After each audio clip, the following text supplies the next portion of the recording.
Šiandien mes puošime eglę iš žaisliukų pagamintų iš bičių vaško, dar iš cinamono ir džiovintų apelsinų. Pradedam. O ko jūs puošite eglę? Prašome parašyti į komentarus. Bus toks vienas. Tai iš bičių vaško.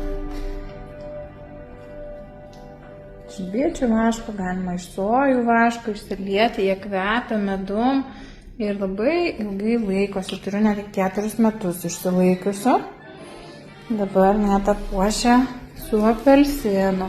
Išsidžiovinti apelsinų skilteles ar greipfrutų, laimų tikrai nesudėtinga. Cinamono lazdelę pervirti siūleliu ir užkabinti ant eglutės.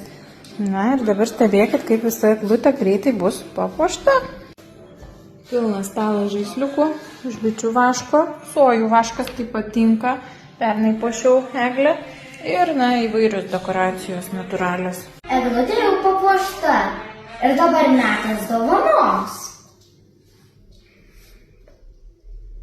O savo dovanas galite pasigaminti ir savo rankomis. Mano studija Gamtos kvapai.